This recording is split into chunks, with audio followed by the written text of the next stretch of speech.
ça va? Non? Oui. Je vous remercie. Oui. Je vous remercie de m'avoir invité parce que c'est un peu dans les deux sens. Hein. Vous attendez ma parole, mais moi j'attends aussi la vôtre depuis ce matin. Parce que ce n'est quand même pas... comment ça va? Oui, ce n'est quand même pas très évident notre vocation, à tel point que nous avons souvent entendu dire que Croix-Rousse c'était un miracle permanent. Alors, un de mes prédécesseurs disait que c'était un miracle permanent, mais il fallait quand même y mettre du nôtre pour que ce soit pas tout à fait, que ça signifie pas tout à fait qu'on attende tout de la providence, quoi. Alors, il y aura deux parties si vous voulez. D'abord un historique et une présentation de notre congrégation, et ensuite une réponse, enfin tentative, quelques éléments de réponse à la question d'aujourd'hui, quelle vie spirituelle pour nos proches atteints de maladie mentale. D'abord l'historique. Le 1er octobre 1966, le père Henri-Marie Guilluy, moine de l'abbaye de Visques depuis plus de 30 ans, arrive à Croix-Rousse dans une maison prêtée par l'évêché d'Amiens. Il avait été maître des novices dans son abbaye, donc du Pas-de-Calais, abbaye de la congrégation de Solesmes, et il avait constaté que des candidats ne pouvaient entrer à cause de problèmes de santé ou ne pouvaient y demeurer. Il veut ouvrir, selon son expression, dans le site, les trésors de la vie monastique au plus grand nombre et aux malades notamment. Et après bien quelques péripéties, on lui a permis de partir en lui souhaitant bonne chance, parce que on ne pensait pas que ça avait beaucoup d'avenir, hein, même s'il avait eu quand même des approbations, enfin des encouragements, quoi. Dans les premiers documents où il présente sa fondation, il avait fait des petits tirés à part, enfin des feuilles comme on en faisait à l'époque, et puis il distribuait ça dans les monastères et dans les lieux. Il se dit prêt à recevoir les malades chroniques, à l'exception des grabataires et des malades mentaux. C'était clair. Très vite pourtant, il acceptera des frères fragiles psychiquement. Et l'un des deux frères venu avec lui de Visques, il y avait un frère qui avait fait la guerre d'Algérie et qui avait plus qu'un morceau d'estomac, qui était un artiste, donc, et qui a pris depuis une relative indépendance, qui parle à Radio Notre-Dame, etc. Bon, mais qui n'est plus membre de notre congrégation parce que bon, c'est une vocation dans une vocation, quoi. Hein, mais on est en lien avec lui quand même. Et alors, l'autre était un prêtre du diocèse de Lille, qui était rentré après quelques années de ministère, mais qui était dépressif, même je pense qu'il y avait autre chose même que la dépression. Hein. Enfin, il est mort de notre congrégation après des années. Hein. Bon, c'est pour dire qu'à la fondation, il y avait déjà... Et dans les premiers temps, il a accueilli un peu le tout venant, comme ça arrive dans les fondations. Hein. Tout le monde se précipite pour voir un peu ce que ça va donner, quoi. Hein. Et moi je suis passé en 73 pour faire une retraite parce qu'on m'avait indiqué, j'ai été à la fois enthousiasmé parce que c'était la pauvreté, un certain style de vie monastique qui correspondait à l'après Vatican II, et en même temps un peu disons apeuré, enfin je trouve un autre mot, par la fragilité, quoi. Et puis je me disais, bon, j'ai 25 ans, qui est-ce qui va me soutenir dans cette fondation alors que j'ai moi-même besoin d'être soutenu, quoi.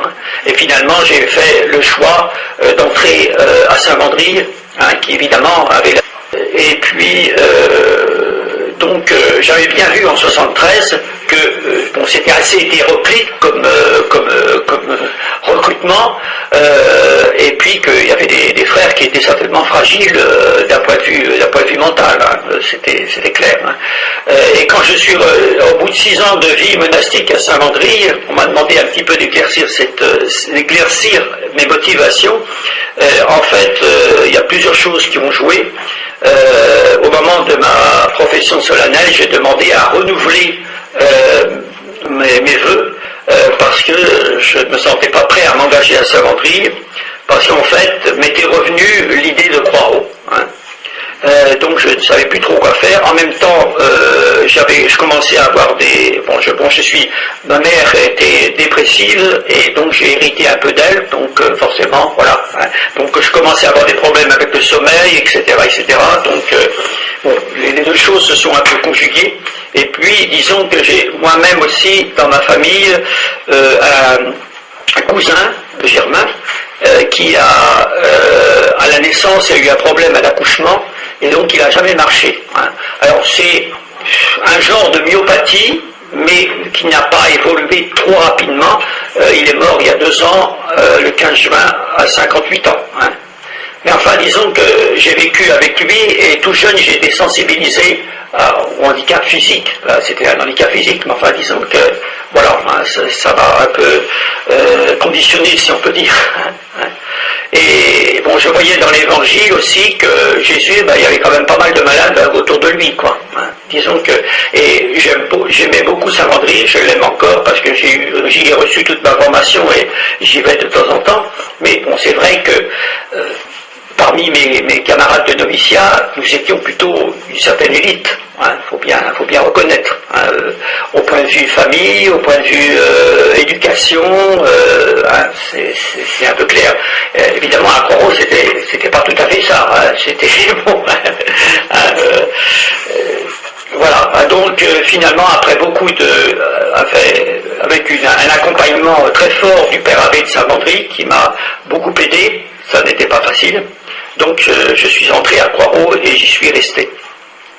Et puis assez vite en 85, le père Guilhuy m'a demandé d'être maître des novices. Et donc j'ai été maître des novices pendant un certain nombre d'années, jusqu'à mon élection comme prieur général en 2008. Alors le père, j'ai pu voir en 81 que la patronne à Croix-Haut, j'ai vu des choses que je n'avais jamais vues ailleurs. Mais enfin bon, j'avais 25 ans, mais enfin j'avais quand même quelques années, j'avais fait la coopération et tout ça, mais enfin j'ai vu des scènes que j'avais jamais vues ailleurs. Des gens qui se battaient, des trucs comme ça, parce que le père était très ouvert. Il était disciple du père de Foucault, et donc il accueillait très largement. Et il accueillait non seulement des candidats à la vie monastique, mais tous les routards. Alors les routards, il y a des fois, ils avaient été au café du coin et après, ça se passait pas forcément très bien, quoi. Donc, c'était à la fois très évangélique, mais en même temps, pas toujours facile à vivre, surtout pour quelqu'un qui a été dans un milieu, une famille relativement privilégiée, etc., quoi. J'avais pas beaucoup rencontré de routards dans ma vie, ni de cas, des cas venant de familles disloquées, etc. Voilà. Il y avait un peu tout ça, à Croix-Haut. Un mythomane, qui était pas mal, que le père avait accueilli très largement, me disait, vous voyez, vous pourrez lui demander conseil. Puis l'année d'après, il me dit, vous savez, il n'a jamais été secrétaire de l'Intérieur, il n'est même pas médecin, il est tout juste laborantin. Je dis, c'est bien, on a eu le temps de s'en apercevoir, mais dès le début, il lui avait confié de faire des conférences. Voilà. Et donc, parmi les jeunes que j'ai eu à accompagner, la première année, il y avait 2 schizophrènes. Moi, je ne savais pas, je ne connaissais pas le nom de la maladie, mais c'est clair qu'ils étaient schizophrènes. Et le père les a accueillis sans problème. Donc, alors au bout d'un certain nombre d'années, son successeur, qui était encore plus large que lui pour l'accueil peut-être, mais il nous a dit, il a dit avec son conseil, avec l'évêque, puisque nous sommes congrégation de Cézanne, il faudrait peut-être revoir nos constitutions, parce que le premier numéro de constitution dit il n'y a pas d'incompatibilité entre l'handicap physique et la vie monastique. Mais il faudrait enlever le mot physique. Alors, le monseigneur Noyer était tout à fait favorable, et on a eu un chapitre général, puisqu'il faut ce genre de réunion pour changer les constitutions, et je me rappelle très bien de la réunion, et quand son successeur a proposé ce changement-là, le père lui a dit, mais non, mais c'est pas possible, on va accueillir tous les fous. Bon, et on lui a dit, père, qui a accueilli tel frère? Qui a accueilli tel frère? Ah oui, oui, mais ils sont très pieux. Bon. Ben oui, mais ça a changé. Alors j'ai le livre de vie, mais on avait ajouté quelque partout cette vocation, garde-fou, cette vocation nécessite un bon comportement social et fraternel. Et au numéro 308, les candidats doivent avoir assez d'équilibre psychique et de maturité pour porter le poids de la solitude, supporter les handicaps des frères et, s'ils sont eux-mêmes infirmes ou malades, leur propre handicap. C'est tout un programme. Hein. Et un peu plus loin, ils devront avoir des aptitudes aux relations avec les autres pour s'insérer sans dommage dans un petit groupe familial. C'est encore pas évident. Hein. Et on avait posé une grille de discernement ensemble au chapitre. Pour par exemple, est-ce qu'il accepte un traitement? Parce qu'on a toujours dit qu'on accueillait des personnes stabilisées dans leur maladie. Ceci dit, la première condition pour le père, certainement, et pour nous, ce n'est pas l'état de santé, bien portant ou malade, mais c'est un appel authentique à la vie monastique, qui est une vie communautaire, de prière et de travail, avec un certain écart du monde. Et au plan santé, comme je viens de le dire, une réelle stabilisation est requise. Alors vous comprenez sans difficulté que le discernement des vocations, qui est toujours difficile, partout, est encore plus difficile d'un certain côté chez nous. Hein.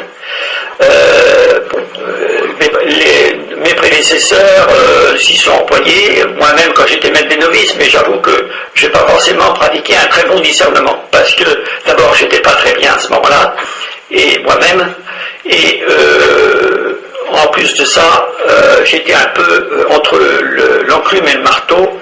J'arrivais pas à me résoudre à donner un avis négatif au moment de la délibération, quoi. D'autant plus que je faisais pas partie du conseil, donc il fallait rédiger par écrit. Hein. Et j'arrivais pas à dire non, quoi. Hein. C'est clair. Alors qu'il aurait fallu quelquefois dire non. Hein.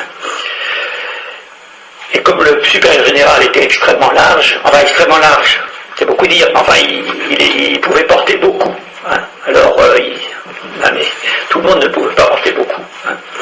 Alors c'est vrai qu'on a eu beaucoup de postulants et les deux premiers prieurs généraux, c'est-à-dire le fondateur, le père Guy-Louis, et son successeur, étaient des fonceurs. Hein. Mais si le père Guy-Louis n'avait pas été fonceur, il n'aurait jamais fondé, hein, c'est sûr. Hein. Il n'avait que les défauts de ses qualités. Hein. Et alors, Pavie, eh bien, parce qu'il est mort à 97 ans. Hein. Eh bien, la première question, c'était toujours combien de novices? Bon, comme un autre aurait dit combien de divisions, quoi. Hein. Ou alors, quoi de neuf? Donc c'était bon.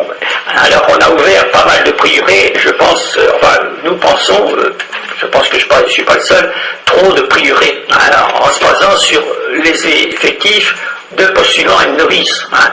Mais comme par définition, les postulants et novices, ils partent, ils reviennent et tout ça. Hein. Puis on n'avait pas toujours les éléments pour discerner. Hein.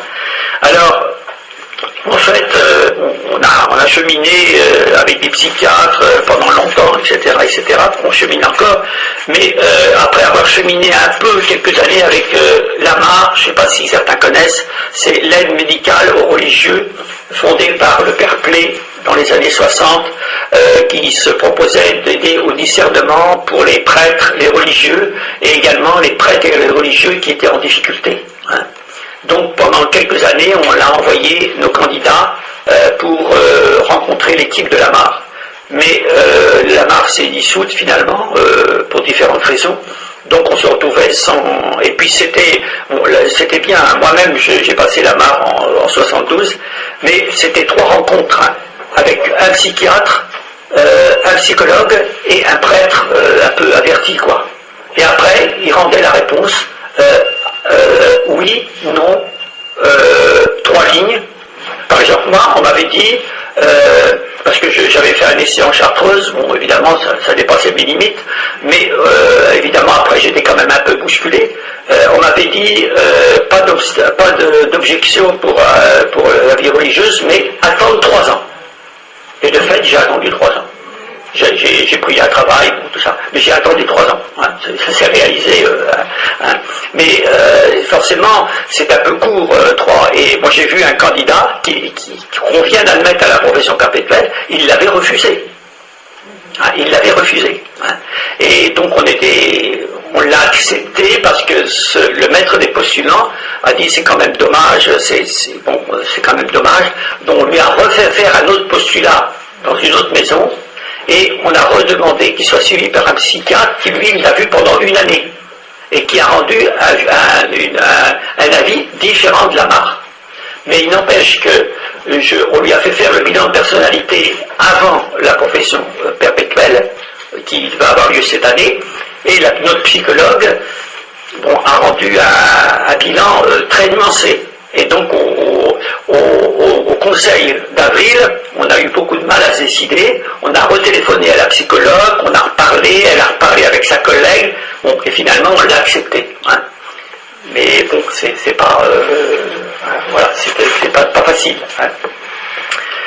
Et donc là, cette psychologue est venue dans un prieuré chez nous, comme ça, pour se reposer, parce que c'était en Corse. Et puis elle a découvert qui nous étions, et le prieur général est passé par là, il lui a dit ce serait bien si vous travailliez avec nous, quoi. Voilà.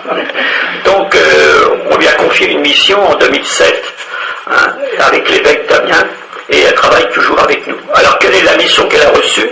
C'était réaliser un diagnostic de l'état de santé et du suivi médical des frères, apporter conseils et propositions pour un meilleur équilibre de vie dans nos communautés où la sphère bénédictine et la sphère médico-sociale interfèrent, et réaliser des bilans de personnalité pour tous les candidats, quels qu'ils soient, destinés à les aider à mieux se connaître dans leurs forces et leurs faiblesses, et à faciliter leur discernement de vocation, la correspondance entre leurs attentes et la vie telle qu'elle est à Notre-Dame d'Espérance.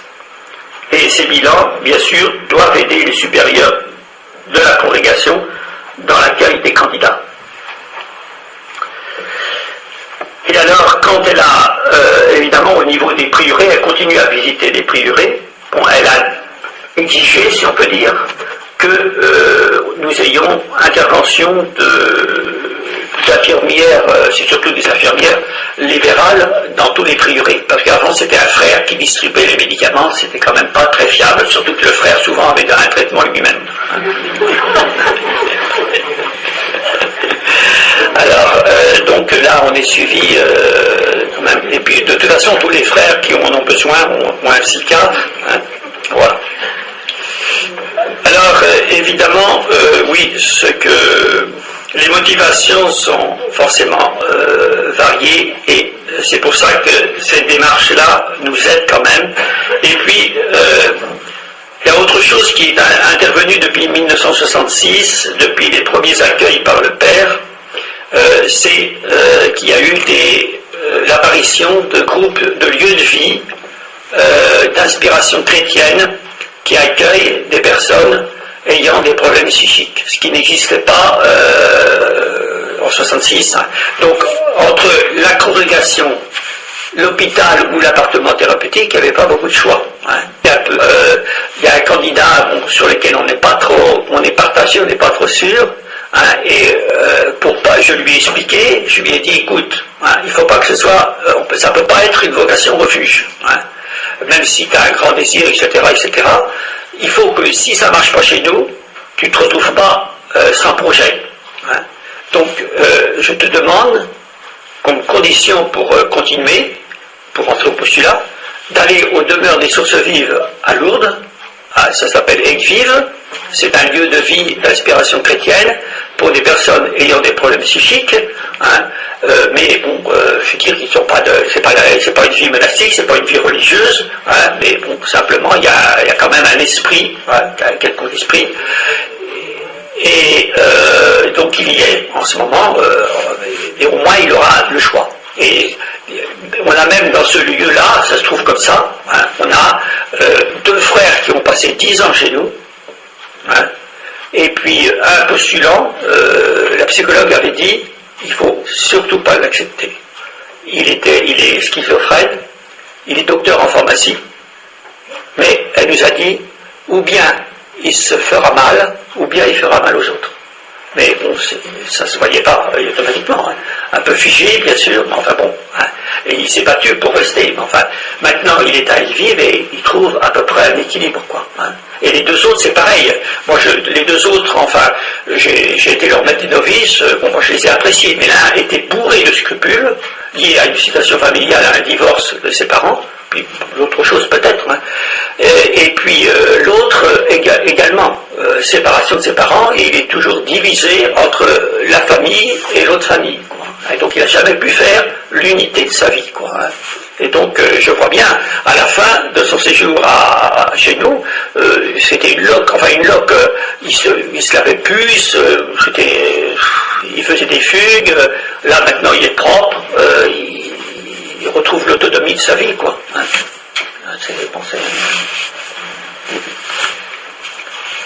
Alors ce groupe les demeures des sources vives font partie d'un groupe avec nous qui s'appelle le groupe Pierre-François Jamet, qui est un groupe initié par le père Thomas Philippe, vous savez, le cofondateur de l'Arche, et l'OCH, Marie-Hélène Mathieu et puis Jean Vanier, hein.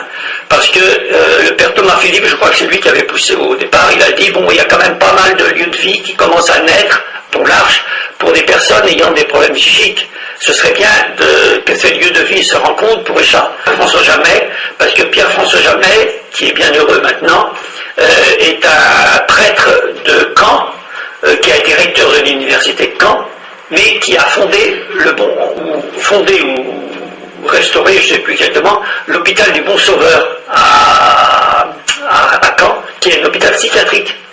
Et il a été, au XIXe siècle, il a été quand même un des artisans du progrès psychiatrique, quoi. Donc le groupe est confié au parrainage de Pierre-François Jamet et il regroupe un certain nombre d'initiatives en France d'inspiration chrétienne qui accueillent des personnes ayant des problèmes psychiques, quoi. Et il y en a quand même, on est quand même assez nombreux, c'est beau de voir ça, quoi.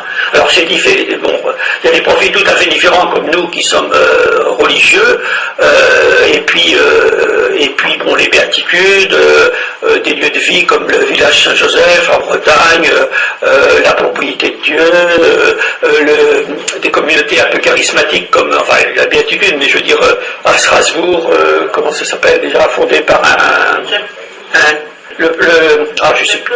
Le Puy de Jacob, oui. Le Puy de Jacob, enfin, Génézareth dans le 91, oui, c'est ça. Enfin, vous voyez, c'est assez varié, quoi.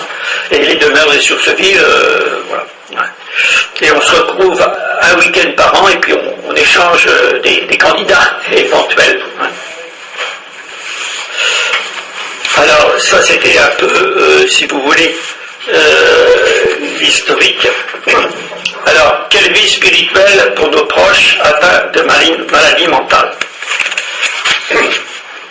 Bon, j'ai répondu comme je pouvais, hein, parce que bon, j'en ai parlé aux frères, et puis aucun m'a donné d'idée. Enfin, si, un peu, mais bon, ils n'avaient pas l'air très inspirés. Bon, alors, quelle vie spirituelle pour... voilà. Alors, j'ai envie de répondre la même que pour tous les chrétiens.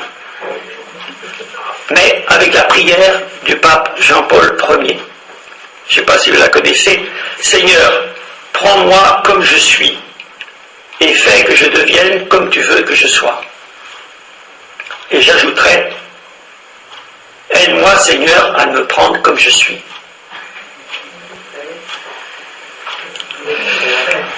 En effet, bon, je crois que pour tous les hommes, et c'est encore peut-être plus vrai pour les malades, quels qu'ils soient, c'est l'acceptation qui est le plus difficile. Et non pas une acceptation résignée ou fataliste, mais une acceptation dans l'offrande peut faire aujourd'hui et demain. C'est très difficile d'accepter la maladie, surtout quand elle a le côté honteux pour la maladie mentale de la part de la plupart de nos contemporains. Et c'est pour ça d'ailleurs qu'on ne parle plus de maladie mentale, mais on parle de maladie psychique. Mais je ne sais pas, le père pourrait me dire, mais je ne crois pas qu'il y ait de différence. Si. Ah bon? Ah bon? Dans la maladie psychique, pour un certain nombre de malades, Oui. ils gardent toutes ces facultés intellectuelles. Pardon. Oui. Alors, je ne suis pas médecin, je vous dis tout de suite. Mais c'est une question qui est régulièrement posée et à la pastorale de la santé lors d'une réunion. Comme je disais qu'on accompagnait les familles de malades psychiques, ils ont demandé que je précise handicap psychique, handicap mental. Ouais. Donc, on parle généralement, parce qu'il y a X cas à l'infini, il y a dans le handicap mental une régression intellectuelle. Oui, ça, handicap mental, ça va. Oui. Et dans la maladie psychique, ce sont les autres avec différents cas, le bipolaire, voilà. Mais quand il y a quand les malades, par exemple chez le bipolaire, a pu être stabilisé, il a ses capacités intellectuelles qui sont là, ce qui n'est pas le cas de... Oui, mais là, je m'arrête là, non, mais là, vous faites la différence. Il y a la maladie mentale qui vient au cours de la vie. Oui, moi je faisais, simplement je disais, j'ai l'impression, mais je suis pas parce que ça fait j'ai l'impression que, non, il y a équivalence, non pas le handicap mental, c'est la trisomie, il y a des trisomiques qui n'ont pas de maladie mentale, c'est certain, mais je faisais la différence, l'équivalence entre maladie mentale et maladie psychique. Ah non, alors ça c'est différent. Non. Maladie mentale et maladie psychique, est-ce qu'il y a une différence? Non, c'est le mental. C'est la maladie du mental. Oui, mais dedans, il y a deux handicaps. Oui, mais je ne sais pas si je me trompe, mais on parle plus facilement de maladie psychique que de maladie mentale. C'est vrai. Il y a moins de stigmatisation. Ah oui, il y a moins de stigmatisation. Ah, alors bon, c'est une question de vocabulaire, mais bon, ça... C'est vrai, c'est récent. Oui, mais enfin... un peu la réflexion c'est je n'accepte pas d'être classé parmi les fous. Hein. Et parfois, et on a raison, je pense que personne, pas même le malade mental, ne doit être réduit à un seul aspect de sa personnalité. Dieu regarde le cœur profond, le sanctuaire de la conscience, où entre lui seul et chacun peut se nouer le contact de vie, même chez le plus débile. Le père Thomas Philippe le disait fortement. Hein. L'acceptation prend du temps, des années, et il y a des retours en arrière. Hein. C'est-à-dire que, je vois, tel frère a accepté son traitement pendant 15 ans, et tout d'un coup, arrête tout. Hein. Parce qu'il dit que les médicaments l'assomment, alors que c'est vrai, mais il a été plus assommé ailleurs. Et puis, bon, il fait un peu une crise d'adolescence à 50 ans, quoi. Hein, parce qu'il a été malade dès 21 ans, donc il n'a jamais vécu d'une manière autonome, quoi. Et donc maintenant, il veut rattraper. Hein. Mais bon, ça dure depuis 6 mois, il n'est plus dans la congrégation parce que ça devenait difficile à vivre. Combien de temps ça va durer? Il est un peu électron libre, donc je ne sais pas. Hein. Je le dis souvent, depuis que je suis dans la congrégation, on a eu 2 sortes de gros problèmes, avec des gens qui venaient pour aider en disant qu'ils n'étaient pas malades, mais en fait, ils avaient d'autres problèmes qu'ils cachaient, quoi. Hein. En particulier la maladie alcoolique. Quoi. Hein. Donc c'était pas tellement facile. Et puis, ou alors la mythomanie, qui n'est pas non plus facile. Hein. Et puis, les malades qui arrêtaient leur traitement. Quoi. Je sais pas, moi je suis pas spécialiste, il y a peut-être des personnes qui arrivent à se passer de traitement au bout d'un certain temps, mais tous les frères qui ont à un moment arrêté leur traitement se sont trouvés au bout d'un temps court ou long à l'hôpital. Hein?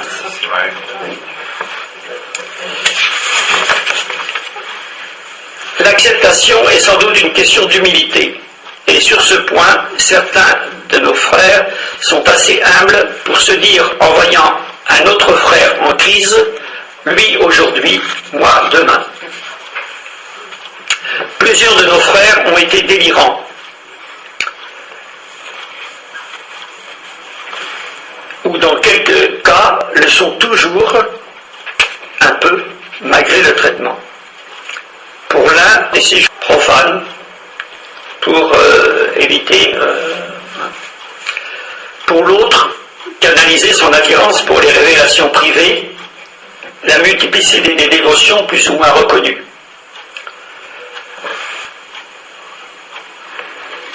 Un autre que j'ai cité en conversation, là, a réussi, il est délirant depuis sa conversion, sa reconversion si on peut dire, parce qu'il avait été élevé chrétiennement, mais il est persuadé depuis le début, je pense, d'avoir une mission. Pendant longtemps, pendant plusieurs années, il l'a mis un peu sous couvert, bon, pas volontairement, mais... Et puis tout d'un coup, après, au moment de la profession perpétuelle, il a eu une hospitalisation. Il a quand même fait profession perpétuelle, mais on se demande un peu la validité. Et puis après, bon, ça a été parce qu'il est persuadé d'avoir une mission, et il écrit. Ça s'appelle l'achèvement de la révélation. Hein. Alors, il a envoyé ça à deux évêques qui ont été gentils, qui l'ont donné à des correcteurs, puis qui lui ont envoyé en disant que c'était bon. Pas publiable, etc. Mais un évêque a eu le malheur d'être gentil et puis de lui dire continue ta lectio divina. Alors il me dit tu vois, il m'encourage. Hein. Bon, alors il est absent pour raison de santé parce que le résultat c'est qu'il se marginalisait complètement. Hein. Mais il a réussi à trouver un psychiatre incommodant qui lui a donné un minimum de traitement, quoi, hein, qu'il prend, mais qui n'est pas suffisant, bon, à mon avis, hein, pour qu'il sorte de son délire, qui en même temps nous m'a expliqué la psychologue, et sa planche de salut. Parce que quand ils sont délirants, ils se rattrapent, ils compensent dans le délire. Hein. Et il n'y a qu'une seule solution, le médicament, quoi, assez fort. Autrement, on leur enlève la planche de salut, quoi. Hein, et ils se retrouvent dans le réel, et... Hein. Alors, dans tous les cas, les maladies psychiques, en général, demandent un bon équilibre de vie, bon, qui est difficile, quelquefois. Hein. Donc, la prière, mais aussi le travail, la vie fraternelle, et puis, le plus possible, essayer de faire atterrir les gens par le réalisme des tâches quotidiennes. Et en général, dans la vie monastique, c'est des tâches très simples. Hein.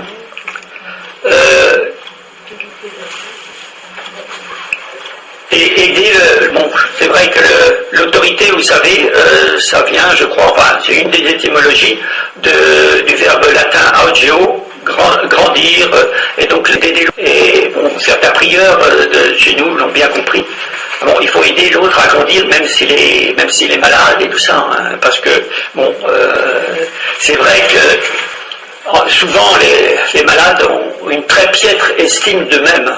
Hein, et donc, il faut en même temps qu'ils retrouvent l'estime d'eux-mêmes, un peu pour aimer les autres, hein, de certains côtés. Hein. Et puis par ailleurs, c'est une spiritualité, ça doit être une spiritualité du réel, mais pas une spiritualité au rabais. Ce qui pourrait être, c'est vrai que on peut dire que, c'est un petit peu, on pourrait dire c'est un peu, c'est un peu babacool, si on peut dire. On n'a pas de matine, on se lève, on a le premier office à 7h15, et il y a même des frères qui, enfin, pas beaucoup, mais enfin, actuellement j'en ai un qui se lève à Croix-Rouge qu'à 8h30. Hein. Bon, il faut dire qu'il a la dose d'aldol une fois par mois, piqûre retard. Hein, donc, mais on a 7h15 et puis le travail, c'est 40 à l'heure, alors que partout c'est 80 à l'heure, quoi. Hein, c'est un peu ça, quoi. Hein. Mais on peut se dire que devient le commandement du Seigneur pour tous les chrétiens, soyez parfaits comme je suis parfait. En fait, ce commandement du Seigneur, je pense, n'est pas un encouragement à la perfectionnite. Hein. c'est la perfection de la charité, nous le savons tous. Et cette perfection est différente pour chacun.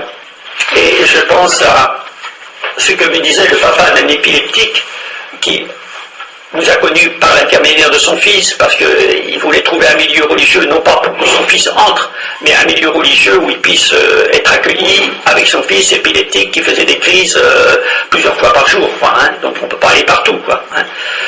Et il est devenu oblat séculier de notre congrégation, ce papa, et puis il nous conseille souvent, et il disait, je dis à Jean-Philippe et à sa sœur qui n'est pas malade, je leur dis, je ne te demande pas de réussir ton examen, ni de faire une carrière.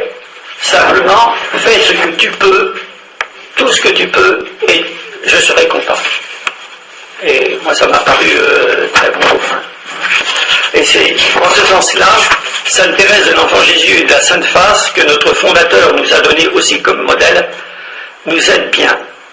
Vous savez que elle voulait réaliser des exploits d'ascèse, de jeûne, de veille, être missionnaire, martyr, apôtre, etc., etc., etc. Et le Seigneur lui a fait comprendre que là n'était pas la sainteté qu'il voulait. Non pour une élite de parfaits, mais pour tous, avec nos failles. Le père Miquel, qui était abbé de Ligugé, disait dans un livre « Être moine », nous avons tous notre petite fêlure. L'important, c'est que le jour passe à travers, hein, ou la lumière passe à travers. Thérèse, vous le savez, a connu la maladie psychique dans son enfance, hein, genre de névrose. Hein. La maladie physique et mentale de son père, qui a été interné au Bon Sauveur, après avoir fait une fugue et avoir menacé ses filles avec une arme à feu.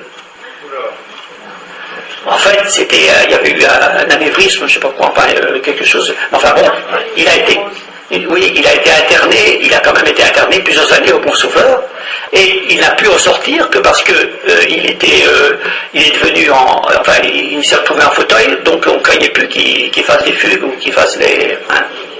Et ça a beaucoup marqué Thérèse. Hein. Et c'est à ce moment-là, je n'ai pas retrouvé les sources, mais j'avais noté qu'elle a ajouté à son nom de religieuse Thérèse de l'Enfant Jésus et de la Sainte Face. Parce qu'elle voyait en son père humilié le serviteur souffrant d'Isaïe. Parce que tout le monde disait, ah bah oui, que je veux dire, c'est pas étonnant qu'il soit devenu fou, parce qu'avec toutes ces filles qui sont rentrées au Carmel. Thérèse découvre que le nœud de la question n'est pas ce qu'on apporte en dot au bon Dieu comme le pharisien de la parabole, mais ce qu'on est disposé à recevoir de lui, comme le publicain de la même parabole, c'est-à-dire lui-même Dieu. Nous n'avons que trop tendance, malade ou non, à vouloir avoir les mains pleines de possessions, santé, carrière, dons manuels et intellectuels. Mais Thérèse dit qu'elle se présentera devant Dieu les mains vides. Non pas qu'elle ait vécu au Carmel une vie de Dolce Vita, mais ce qu'elle a pu faire, elle est convaincue que cela lui a été donné par Dieu et qu'elle ne doit pas refermer les mains sur ses mérites comme sur une propriété privée. L'héroïsme du quotidien, du lever alors qu'on resterait bien couché, parce qu'on est déprimé ou assommé par les médicaments, du sourire alors qu'on se pense le plus malheureux de la tête, c'est un peu ça qui nous est demandé. Et cela est déjà assez difficile. Bon, parce que c'est vrai que en ce moment, dans la communauté où je suis, donc à Poirot, j'ai un frère qui est maniaco-dépressif, bipolaire, depuis des années, avec une tentative de suicide avant d'entrer dans la congrégation. Et donc, quand il a des phases maniaques, il est économe local, hein, donc il a des capacités quand même. Hein, quand il est en phase maniaque, quand ça se commence, il met des étiquettes partout, il déplace tout, il range tout, etc. Hein, bon. Et puis, bon, après, la dépression. Et là, depuis 2 ans, au moins 2 ans, il est en phase dépressive. Mais, c'est-à-dire que dès qu'il peut, il va se coucher et il dort. Hein. Mais la psychologue qui est passée chez nous il n'y a pas longtemps m'a dit, je le préfère comme ça. Et lui-même dit, je suis mieux comme ça. Parce que c'est comme ça. Et puis la psychologue m'a dit, enfin il commence à se détendre. Parce qu'il a été formaté à être toujours le plus parfait. Hein, et il fallait que ce soit, il fallait qu'il y arrive, etc. Hein, alors maintenant, il dit, il commence à, hein, enfin bon, on voudrait bien, ça va un petit peu mieux sur site. Bon, hein. Le psychiatre m'a dit, ah ben, je vais peut-être baisser son traitement. Il me dit pas ça quand il vient me voir. Il me dit pas qu'il se couche tout le temps. Hein. Bon, alors lui aussi, le psychiatre lui a dit, votre métier de comptable économe, c'est pas le mieux pour vous qui êtes perfectionniste et puis arrangez tout. Alors il a dit, allez au jardin, j'aime pas le jardin. Et j'ai jamais réussi. Une fois je l'ai vu faire le jardin, vraiment il prenait les instruments comme avec précaution, grande précaution. Hein. Alors il fait quand même, on a quand même réussi à ce qu'il aille à la piscine. Il me dit, oui, ça me porte. Hein. Alors non, parce que nos frères, c'est pareil. Déjà, il y a des années que j'entends le même refrain des docteurs, même généralistes. Hein. On n'arrive pas à les faire sortir à la promenade. Hein.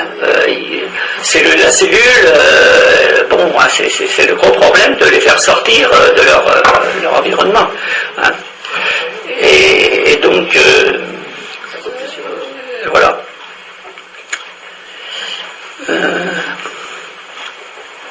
Alors, une question que je me pose, pour conclure, enfin c'est pas vraiment une conclusion, une question reste pour moi difficile à cerner.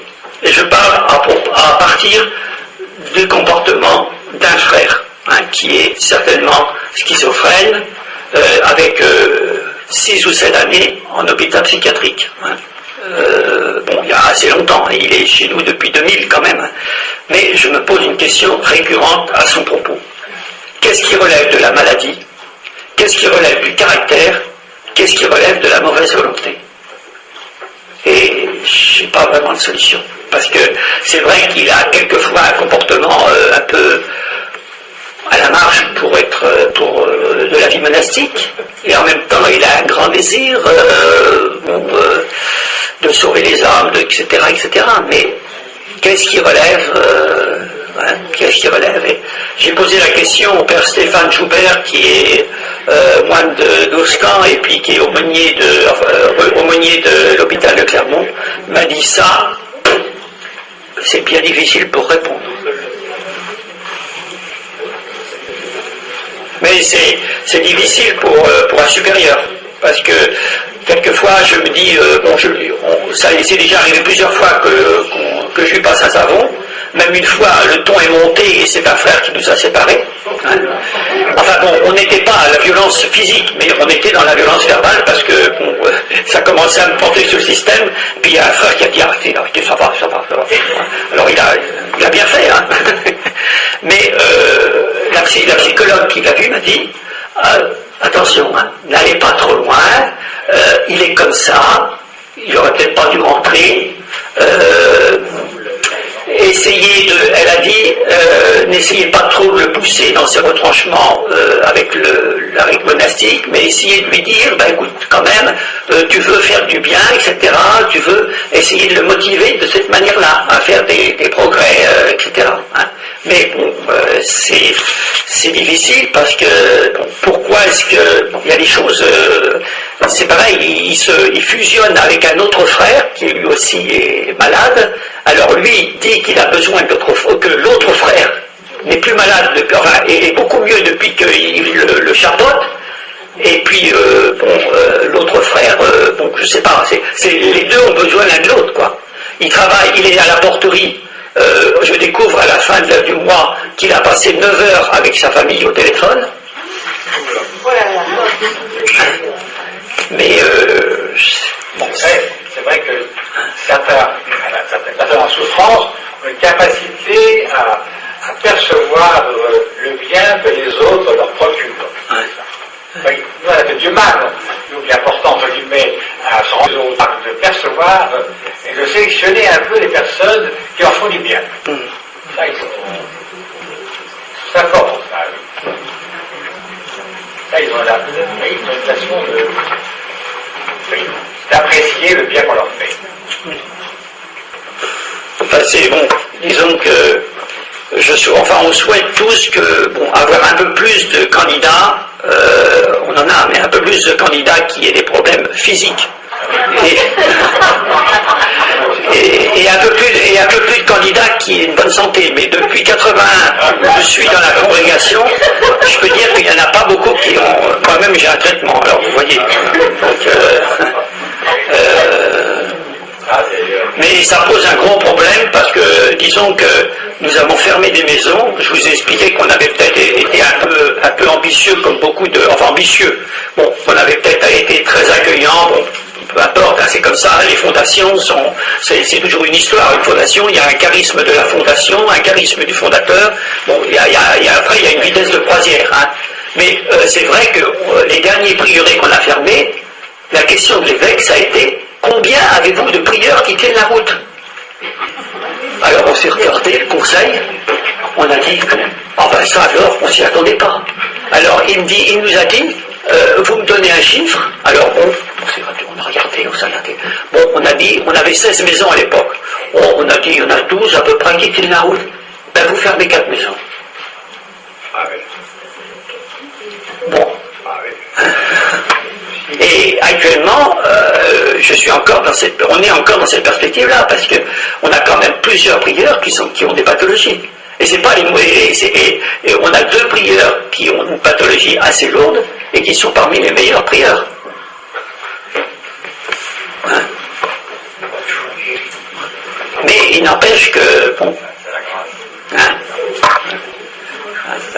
Et puis bon, pour des postes comme l'économe général, c'est quand même pas évident. Hein. Alors, c'est vrai qu'on souhaiterait avoir un peu plus de locomotives, parce que la plupart de nos frères la paresse, ça arrive, hein, ça peut arriver, surtout quand on est en dépression, comme ça, mais s'il y avait quelqu'un à côté d'eux qui dirige l'atelier, voilà, à Evian, on a un prieur paysan vendéen qui travaille depuis le matin jusqu'au soir, il a un jardin qu'il ne cesse d'agrandir, il a un atelier de bois, panier en bois d'érable, etc., mais bon, il n'y en a pas 36 comme ça, quoi. Hein. On peut peut-être en former d'autres pour aller ailleurs, après. Hein? On peut peut-être en former d'autres. Ah oui, ben, on lui dit régulièrement, mais moi je visite, en même temps ils mettent des postulants. Hein. Donc je le visite régulièrement et je lui dis d'abord il faudrait que tu acceptes de déléguer un peu. Et puis je vois bien, là-bas, tout le monde travaille. Et puis au jardin, il y en a. Mais je vois bien ceux qui sont avec le jardin, il y en a ils travaillent, ça c'est sûr. Mais ils ne sont pas capables de prendre en main un jardin. Hein. Parce que les 3 qui travaillent avec lui régulièrement, sont tous les 3 des frères ayant des pathologies. Et bon,